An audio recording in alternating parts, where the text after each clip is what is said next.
The next question is, give me an example of how you deal with issues that are beyond your control but you're dependent on. For more interview questions, please go to our website at bowsy8.com. Here's a good answer. In my previous role as a team lead, we were working on a tight deadline to deliver a new feature for a client. We were heavily dependent on a third-party service provider for a key API that was crucial for the feature.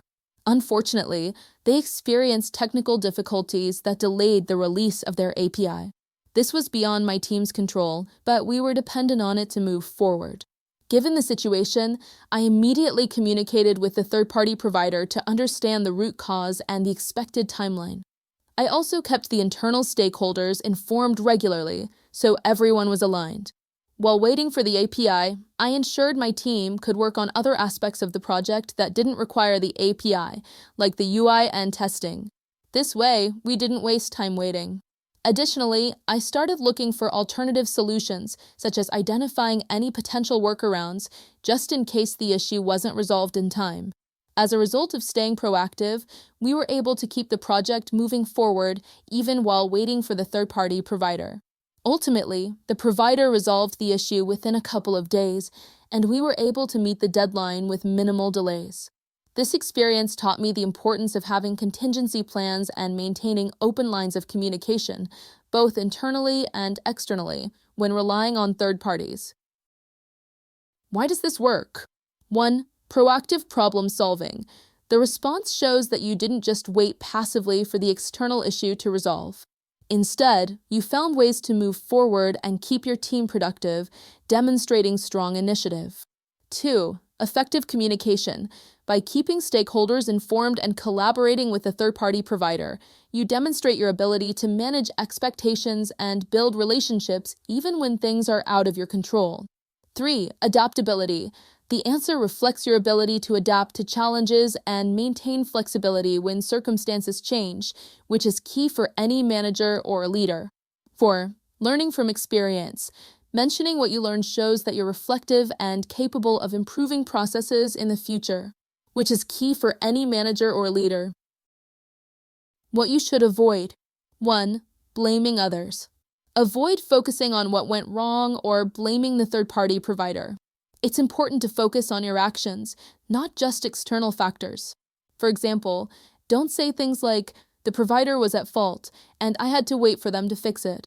2. Being reactive. Don't portray yourself as someone who only reacts when things go wrong. Instead, emphasize proactive steps you took to manage the situation. Avoid saying, "We just had to wait for them to fix the issue, and I didn't really do much until the API came in." 3. Ignoring the impact on the team. Acknowledge the potential impact of delays or uncertainties on your team and how you manage that. Saying nothing about your team's engagement and morale may make it sound like you didn't consider the broader picture. Avoid saying, "I just kept waiting and didn't involve the team much." Instead, emphasize how you kept the team aligned and focused on what they could control. 4. Not taking ownership. Don't deflect responsibility. Even if the issue was beyond your control, taking ownership of your team's progress during uncertainty reflects leadership. Avoid saying, "There was nothing I could do about it, so I just waited." Thanks for. The next question is, give me an example of how you over-delegated to an engineer and how you corrected it. For more interview questions, please go to our website at bowsy8.com. Here's a good answer. During a critical project at my previous role, I delegated a significant portion of the system architecture design and implementation to one of the engineers on my team. The engineer was highly skilled, and I trusted their ability to handle complex tasks. However, as the project progressed, I noticed delays and increasing stress on their part. They were hesitant to ask for help, wanting to meet expectations, but it became clear I had overestimated the amount they could manage within the timeline. Once I realized the problem, I had a one-on-one with the engineer to discuss how they were feeling about the workload. They admitted they were overwhelmed, but were reluctant to bring it up because they wanted to prove themselves. I took responsibility for over-delegating and reassured them it was not a reflection of their capabilities, but a misjudgment on my part. I immediately reallocated some of their tasks to other team members, ensuring that they had more manageable priorities. To further support them, I offered to pair with them on some of the architecture decisions to share the load. By redistributing the workload and stepping in for support, the engineer regained their confidence and focus. The project was delivered on time with strong contributions from the entire team. This experience taught me the importance of assessing not just the technical ability of team members, but also their workload capacity. Since then, I've made it a priority to check in more regularly, balance tasks across the team, and create an environment where engineers feel comfortable discussing workload challenges. Why does this work? 1. Self-awareness. Acknowledging the over-delegation shows that you're willing to own up to your mistakes, a key trait of a good leader. 2. Empathy and communication. Demonstrating concern for the engineer's well-being and creating space for open dialogue reflects emotional intelligence. 3. Proactive resolution. The example highlights how you took immediate action to resolve the issue and ensure project success without placing undue burden on one team member. 4. Learning and growth. Discussing how you applied lessons from this experience in future situations shows continuous improvement in leadership. What you should avoid. 1. Ignoring the engineer's experience. Avoid framing the over-delegation as the engineer's fault. For example, don't say, "I didn't expect them to struggle since they seemed confident in taking on the tasks." 2. Downplaying the problem. Avoid minimizing the situation or failing to address its impact. For instance, don't say, "It wasn't that big of a deal since we eventually delivered the project." 3. Focusing on justifying the mistake. Avoid excuses. Instead of saying, "I had no choice because the project timeline was tight," focus on your response to the mistake. 4. Failing to learn. Don't omit what you learned or how you adapted your approach in the future. For example, "I didn't really change anything after that since it all worked out," suggests a lack of growth. Thanks for watching. For more tech interview questions, please go to our website at bowsy8.com. The next question is, can you tell me about a time when you had to make a difficult decision about prioritizing machine learning features or tasks in a project? How did you balance technical constraints with business needs? For more interview questions, please go to our website at bowsy8.com. Here's a good answer. In a previous project, I was managing a team working on a machine learning model for customer sentiment analysis. The goal was to build a model that could accurately classify customer feedback in real time, which would help the company improve its customer support processes. The model was performing well on structured data, but struggled with unstructured text data. The business team wanted us to launch as soon as possible to start seeing immediate customer impact, but we were aware that skipping further iterations on the unstructured data component could compromise the model's long-term effectiveness. I first reached out to key stakeholders, including business managers and product owners, to better understand their perspectives. The business team emphasized that the sooner we could roll out the solution, the faster it would provide value. However, the technical team was concerned that skipping additional work on the unstructured data could lead to a drop in model accuracy. I outlined the potential risks of launching prematurely without addressing these technical issues, as well as the impact on future scalability and accuracy. After this, we decided to prioritize the following. Launch an MVP focusing on structured data with a quick turnaround. Plan for a subsequent update where we would incorporate better handling of unstructured data. Allocate a small portion of resources to work on the unstructured data challenge in parallel. The MVP launch was successful, and the company immediately saw improvements in customer sentiment analysis and response times. The business team was pleased with the early value delivered, and the technical team was able to continue improving the model without the pressure of delivering everything at once. As planned, we rolled out an update addressing the unstructured text data challenges. Ultimately, we were able to balance the short-term business goals with long-term technical improvements. Why does this work? 1. Clear prioritization. You effectively show how you can balance immediate business needs with the technical requirements of the project. Prioritizing an MVP is a common, effective strategy in such cases. 2. Collaborative approach. By consulting with both technical and business teams, you ensure that all perspectives are considered and that there's alignment across departments. 3. Stakeholder communication. You highlight the importance of managing expectations, ensuring both business and technical teams are aligned on timelines and project goals. 4. Iterative improvement. Focusing on iterative progress rather than perfecting the model from the outset shows that you understand the agile principles that are critical for the success of machine learning projects. What you should avoid. 1. Overpromising. Be cautious of promising too much in a short time frame. It's important to set realistic expectations with stakeholders about what can be achieved, especially when working with complex machine learning models. 2. Neglecting technical debt. While delivering quickly can be a priority, avoid compromising long-term technical sustainability for short-term gains. Ensure that you're addressing potential scalability or performance issues early on. 3. Lack of transparency.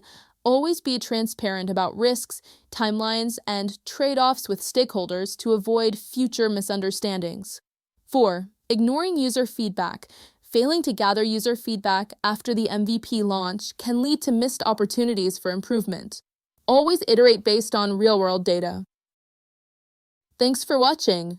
For more tech interview questions, please go to our website at bowsy8.com. The next question is, tell me about a time when you had to explain a complex data science concept to a non-technical stakeholder. How did you ensure they understood, and what was the result? For more interview questions, please go to our website at bowsy8.com. Here's a good answer. During a quarterly strategy meeting, a senior business executive wanted to understand why a recent machine learning model predicted churn rates differently than their expectations. The stakeholder had minimal technical background and was concerned about the model's trustworthiness. I first prepared by simplifying the technical details into an analogy the stakeholder could relate to. I compared the model to a weather forecast, where data like temperature, humidity, and wind influenced the prediction. I explained how our model similarly used customer interaction metrics to predict churn.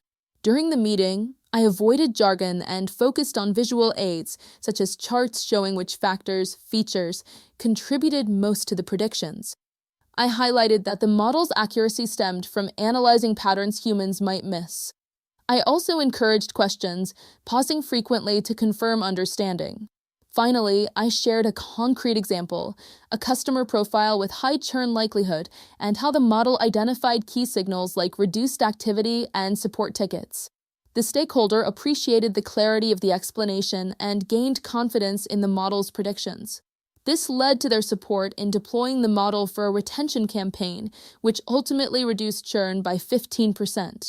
They later championed further investments in advanced analytics for decision-making. Why does this work? 1. Shows communication skills. The ability to convey complex ideas clearly is critical for data science managers working with diverse audiences. 2. Demonstrates stakeholder management. Tailoring communication to the audience ensures engagement and alignment. 3. Highlights business impact. Connecting technical insights to real-world results underscores the value of data science. What you should avoid. 1. Avoid using jargon. Technical terms without explanation can confuse and alienate non-technical stakeholders. 2. Avoid overloading with details. Providing too much information can detract from the main point. Focus on what's necessary for understanding. 3. Avoid defensiveness. If challenged, remain patient and focus on building trust in the solution rather than proving yourself right. Thanks for watching. For more tech interview questions, please go to our website at bowsy8.com. The next question is, can you give an example of a time when you had to make a difficult decision that wasn't popular with your team? How did you handle it, and what was the result? For more interview questions, please go to our website at bowsy8.com. Here's a good answer. In my previous role, our department faced a significant budget cut, and I had to decide to pause a well-loved project that many team members were passionate about. While this decision was necessary to prioritize our core deliverables, I knew it would be unpopular and disappointing to the team. I first reviewed the situation thoroughly, analyzing how the budget cut would impact each project. After concluding that pausing the project was the most strategic option, I prepared to communicate the decision transparently. I held a team meeting where I explained the reasons behind the decision, the financial constraints, and how this would benefit our key objectives in the long term.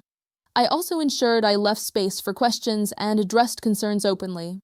I emphasized that this was not a reflection of the project's value or the team's work, but rather a response to external constraints.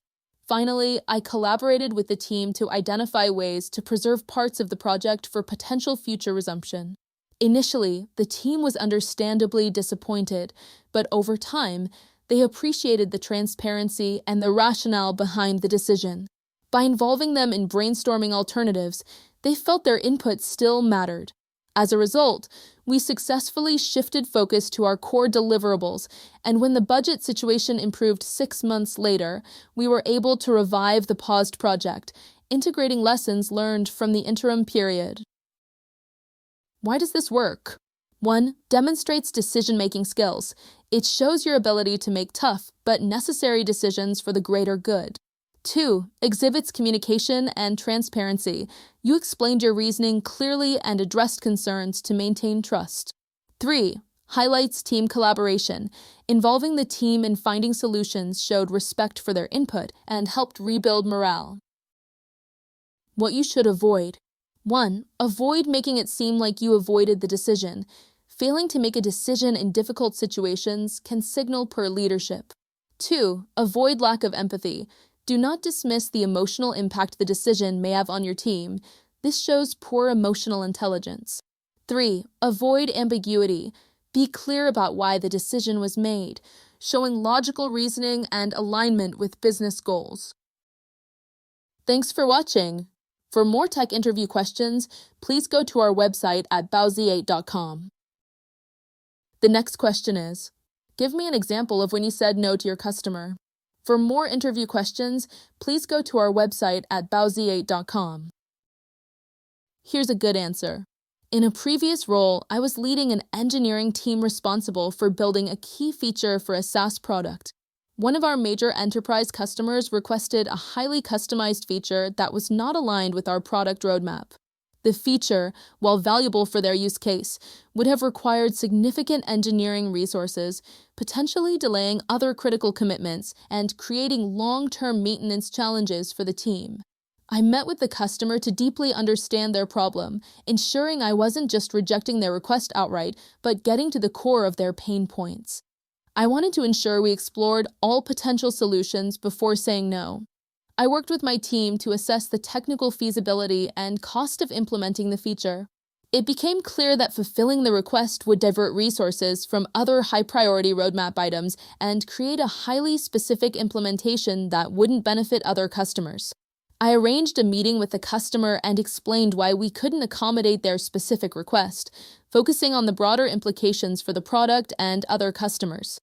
I emphasized our commitment to delivering scalable and maintainable solutions that align with our product vision. Rather than leaving it as a simple no, I proposed alternative approaches. I suggested leveraging existing features to address part of their need, and I committed to revisiting the request for a future release if it gained traction with other customers. The customer appreciated our transparency and effort we put into understanding their needs. While they didn't get the exact feature they requested, they were able to adapt their workflows using the alternatives we proposed. Internally, we avoided overcommitting and maintained focus on our strategic goals. This incident strengthened trust between the customer and our company, as they saw us as a partner rather than a vendor simply saying yes to everything. Why does this work? 1. Balances customer focus and product vision. It shows you value the customer's needs, but also recognize the importance of maintaining the integrity of the product and prioritizing resources effectively. 2. Shows empathy and problem solving. The answer demonstrates a customer-centric approach by understanding the problem deeply before making a decision and providing thoughtful alternatives. 3. Highlights communication skills. Saying no to a customer requires tact and clear communication. This response illustrates how to deliver difficult news in a way that maintains a positive relationship. 4. Illustrates strategic thinking. The candidate prioritizes long-term success and scalability over short-term appeasement, which is a critical skill for roles that involve customer interaction or product management. What you should avoid. 1. Flat refusal without justification. Avoid saying something like, "We just didn't have the time," or "It wasn't possible." This comes across as dismissive and fails to show an understanding of the customer's needs. 2. Overpromising. Don't suggest you'll deliver the feature later if you're not certain it's feasible. Empty promises damage trust. 3. Criticizing the customer's request. Avoid framing the request as unreasonable or unnecessary. For example, saying, "The request didn't make sense for our product," might alienate the customer. 4. Neglecting alternatives. Simply saying no without proposing alternatives or showing you explored other options can make you seem uncooperative or inflexible. 5. Focusing too much on internal constraints. While it's fine to mention internal challenges briefly, don't make your decisions solely about resource limitations. This can make the customer feel undervalued. The next question is, give me an example of your biggest mistake as an engineering manager. For more interview questions, please go to our website at bowz8.com. Here's a good answer. When I first transitioned into a manager role, one of my biggest mistakes was assuming that I could balance both hands-on coding and managing the team. Early on, I took on a high-priority development task while also managing a team of 6 engineers. I believed I could handle both, but this approach caused significant issues. As the project progressed, I noticed delays in my management responsibilities. One of my engineers had flagged dependency issues in a feature, but I was too absorbed in my own coding tasks to address their concerns promptly. The delay in resolving the bottleneck caused the team to miss a critical deadline. Additionally, the team felt I wasn't available to provide guidance or support when needed, leading to frustration and a dip in morale. Once I realized what was happening, I scheduled a retrospective with the team to address the situation transparently. I admitted that my attempt to juggle 2 demanding roles had negatively impacted both my management and the project. I took immediate steps to delegate my technical responsibilities to a senior engineer, allowing me to focus fully on management. I also worked closely with the team to address the project delays and reprioritize tasks to get us back on track. Beyond the immediate crisis, I committed to redefining my role as a manager. I sought mentorship to learn how to balance strategic leadership with occasional technical involvement. Additionally, I learned to rely more on the expertise of the engineers on my team and trust them to handle technical challenges. By stepping back from hands-on coding and focusing on management, I was able to rebuild trust with my team. Over time, the team became more autonomous, morale improved, and we met our next project deadlines ahead of schedule. Looking back, that mistake taught me the importance of understanding my primary responsibilities as a manager and recognizing when to delegate effectively. Why does this work? 1. Acknowledges vulnerability. Admitting to a mistake shows humility and self-awareness, which are critical traits for a leader. It also demonstrates the ability to learn and grow from setbacks. 2. Specific and action-oriented. The answer provides clear details about what went wrong and what steps were taken to address the problem, illustrating a proactive approach to resolving issues. 3. Highlights leadership growth. By describing how the mistake led to implementing better processes and improving team dynamics, the response turns a negative into a positive outcome, emphasizing personal and professional development. 4. Relatable to management challenges. Many engineering managers struggle with transitioning from technical to leadership roles. This example is relatable and shows that the candidate has learned to navigate this common challenge. What you should avoid. 1. Blaming others. Avoid shifting responsibility to team members or external factors. Saying something like, "The team didn't meet the deadline because they didn't communicate the problem clearly," deflects blame and reflects poorly on leadership skills. 2. Minimizing the mistake. Statements like, "It wasn't a big deal in the end," can make you seem dismissive or unaware of the impact your actions had on the team or project. 3. Overemphasizing perfection. Claiming you've never made a significant mistake or framing a strength as a mistake, e.g., "I worked too hard," can come across as insincere or lacking in self-awareness. 4. Dwelling on failure. Don't focus too much on the negative aspects of the mistake without showing how you learned and improved. For example, avoid overly long descriptions of the problem without discussing solutions and outcomes. 5. Too generic or vague. Avoid answers like, "I sometimes didn't communicate well," without providing a concrete example or actions taken to improve. This makes the response unmemorable and less impactful. Thanks for watching. The next question is, give me an example of how you foster inclusion in company culture. For more interview questions, please go to our website at bowsy8.com. Here's a good answer. I joined a company as an engineering manager overseeing a diverse team. I noticed that some members felt excluded during key discussions and decisions. For example, junior engineers or individuals who didn't align with the majority culture were often hesitant to share their opinions. I knew I had to address this to foster a more inclusive environment. I began by conducting one-on-one check-ins and team surveys to understand how people felt about inclusion on the team. A key takeaway was that some team members felt overshadowed during meetings, while others were unsure if their ideas were valued due to cultural differences. I redesigned our team meetings and workflows. For example, during brainstorming sessions, I introduced structured formats like round-robin sharing, where everyone was given time to speak. I also implemented submission forms for ideas, ensuring everybody had their input considered. Additionally, I modeled inclusive behavior by actively soliciting input from quieter team members during discussions and publicly acknowledging their contributions.